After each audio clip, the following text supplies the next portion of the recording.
Synchronicity. Kick-ass song by the Police. Okay, synchronicity, let's talk about it, because I experienced some fucking badass synchronicity yesterday, which led me to that book, which I'm very excited about. So, what is synchronicity? Synchronicity is the experience of meaningful coincidences, right? It is a term that was coined by Jung a long time ago, probably about a century ago, I would imagine. If you don't know who Jung is, Carl Jung, J-U-N-G, I would highly recommend looking into him. He was a psychotherapist alive during the late 1800s, early 1900s. I believe he died in the 1960s.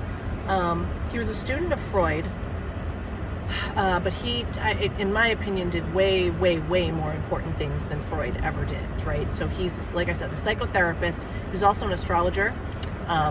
He very much believed in astrology and, in fact, would chart all of his clients, all of his patients. He taught his daughter to cast charts by hand, and she would cast a chart for every single patient that he took on. So he followed the astrology of all of his patients. He also is the doctor, the European doctor who was mentioned several times, not by name, but it's him in the Big Book of Alcoholics Anonymous.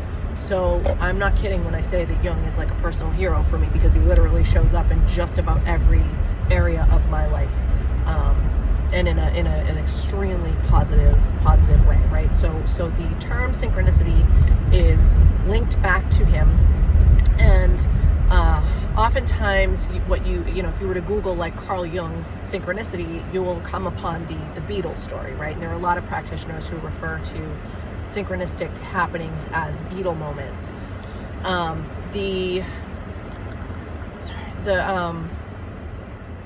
The story that you see all the time, and who knows if this is actually like the birth of synchronicity, or if this was just like one of those kind of one particular moment. But Jung had a patient, a woman who was very highly intelligent and atheistic.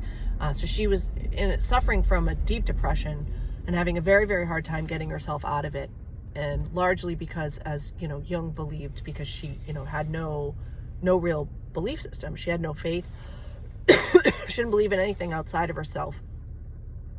And this was problematic, in his eyes. And so at one point during a session, she was recounting to him a dream about a beetle, a scarab beetle, that she had recently. And as she was recounting this dream to him, he heard a tapping at the window of his office. And he walked over to the office window, and sure enough, there was a scarab beetle on the outside of it, right? Like as she was recounting the story of this dream. And so as the story goes, he opened the window, plucked the beetle off of the window, basically handed it to this woman, and was just like, here you go, right? Here's your synchronicity. Here's your meaningful coincidence. And this experience, I guess, was enough to at least jumpstart in this woman a spiritual awakening, right? A belief that there is something bigger, and that she wasn't the be-all, end-all of the universe. And she started to experience positive change, right? Her treatment went much better from then on. So yeah, Jung, very, very instrumental in, kind of bringing the idea of synchronicity to the forefront for all of us, right? Now, I experience synchronicity all the time, and always have. Didn't really realize what it was until, some years back. But now I love it, right? And there's lots of different, like I said, some practitioners refer to them as Beatle moments. Other practitioners will refer to it as like a wink from the universe, right? But however you think of synchronicity, you definitely should acknowledge when it's happening.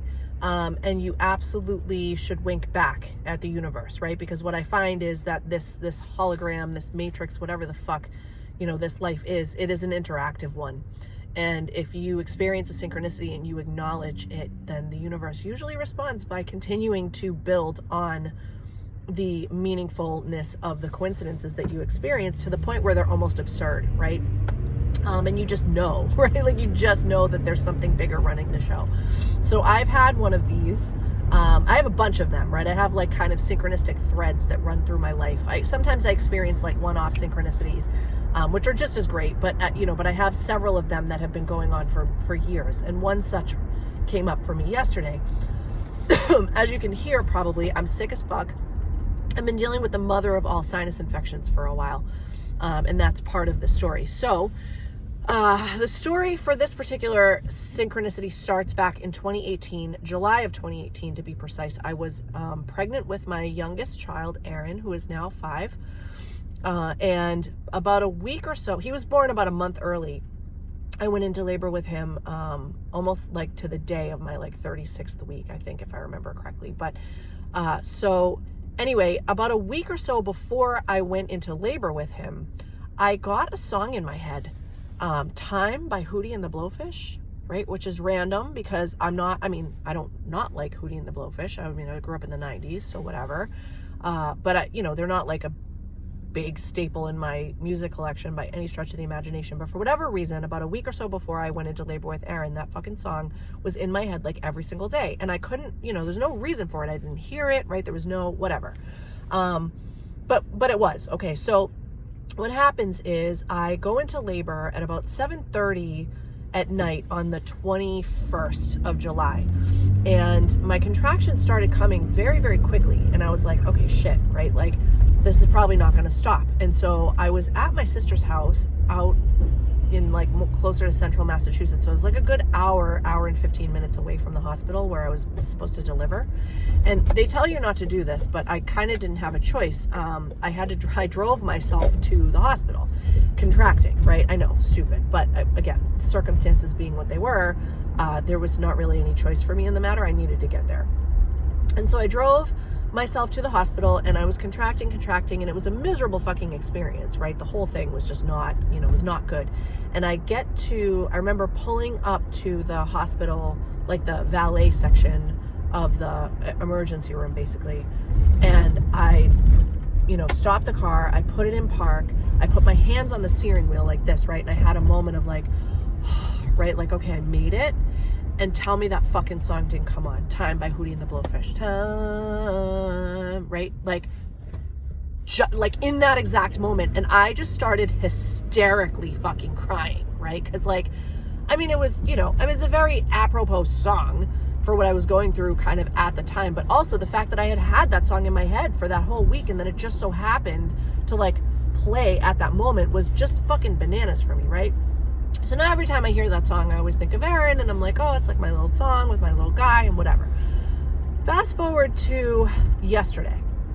So as you can hear, like I said, I'm dealing with this fucking sinus infection, and I've been like really just, kind of white knuckling through it. But yesterday I got to a point with it where I was like, all right, I need some fucking medicine. And I'm in recovery, so like I really do my best to like stay away from even Advil. Like I don't, I just don't like to tempt myself or put myself in that headspace. And so if I can deal with it, I just power through. But yesterday I got to a point with this sinus infection where I was like, I can't fucking deal with this anymore. So my girls were off doing something. My oldest was off doing something, and it was just me and my little guy, right? Aaron. And we don't get much alone time, him and I. We really don't. So it was like, okay, we had a couple of hours, like a window of a couple of hours. So I was like, all right, we went to Starbucks. We kind of like, we're like hanging out. I was going to take him to the park. And then I was like, okay, but before we go to the park, I need to go to CVS. I need to get like some Robitussin, something to, to help me function right now because I'm fucking struggling. So we go to CVS, and he is a typical 5-year-old boy in CVS, right? He wants literally everything. Now, this child is a 29-degree Cancer sun. Okay, so when I say tenacity is like his birthright, this kid does not fucking quit. Like, he does not take no for an answer. And no, it's not me being like a lazy parent or whatever, right? Like, because trust me, I put this kid in his place whenever I need to, frequently. But he's just not programmed to hear the word no. Like, he just doesn't understand it. Like, it doesn't fucking compute for him. And so, he wanted all this candy, toys, blah, blah, blah, blah. And I literally was like, what should have been a 3-minute in and out of CVS to get myself some fucking Robitussin turned into a 15-minute wrestling an alligator brawl, of getting myself the Robitussin and getting him out of the store without having to buy him, 65,000 pounds of sugar. And I had a moment while we were walking out of the store where like, you know, I'm in my head and I'm angry now, right? Like, and I'm going through the whole, like, that's it, I'm not going to take him to the park, blah, blah, blah, right? The stupid fucking, you know, machinations that you go through in your head as a parent, which is like, you know, if I don't take him to the park, I'm really only punishing myself, because then he's not going to have an outlet for his fucking energy, and he's going to drive me nuts when we get home, right? And so I was just about to be like, you know what, buddy, like, we're not going to end up going to the park now. And we get in the car and we sit in the car and I get him buckled and I turn the fucking car on and fucking Hootie and the Blowfish goes ta, right? I was like, right? And he's like totally clueless about the song and its meaning for me. But I was just like, oh my God, right? Like, I'm having like a fucking time in the front seat, and he's just like, Mom, go, right? Let's go. I want to go to the park. And so of course in that moment I was like, okay, I need to take him to the park. Like, obviously this is the universe being like, you feel like shit. You know, he's just being a 5-year-old boy in a store, right? You've been through this situation a trillion times. Just take him to the park, right? Like, none of this is his fault. It's fine. So we went, right? We went to the park. And we had a great time. Now, the synchronicity doesn't fucking stop there, though, right? Because what happened was, you know, we were at the park for about an hour, a little over an hour, and then I looked at the clock and I was like, okay, we gotta go, because we had to go pick up my daughters from the cheer clinic thing that they were doing. And on the way out, this park has one of those like little houses, right? That has books, right? It's like a give and take book swap thing. And so Aaron sees it and he's like, oh, I love, you know, he's finally getting into reading and stuff. And so he's like, I want to see if there's any books. I love to read. And so I'm like, all right. So we stopped there for a minute and he's looking for books. And all of a sudden I fucking see this, right? Man and His Symbols, conceived and edited by Carl G. Jung. And this is like the 1964 edition, right? It's like basically like right around the time that he died. And the cover's like literally falling apart. But I see this and I was like, oh my God, right? Like, first of all, I can't even believe somebody got rid of this. Second of all, like, how synchronistic is it that I find it, like, after all of that, right?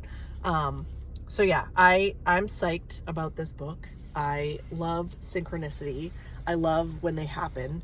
I love hearing stories about other people's synchronicity. So if you have any, drop them in the comments.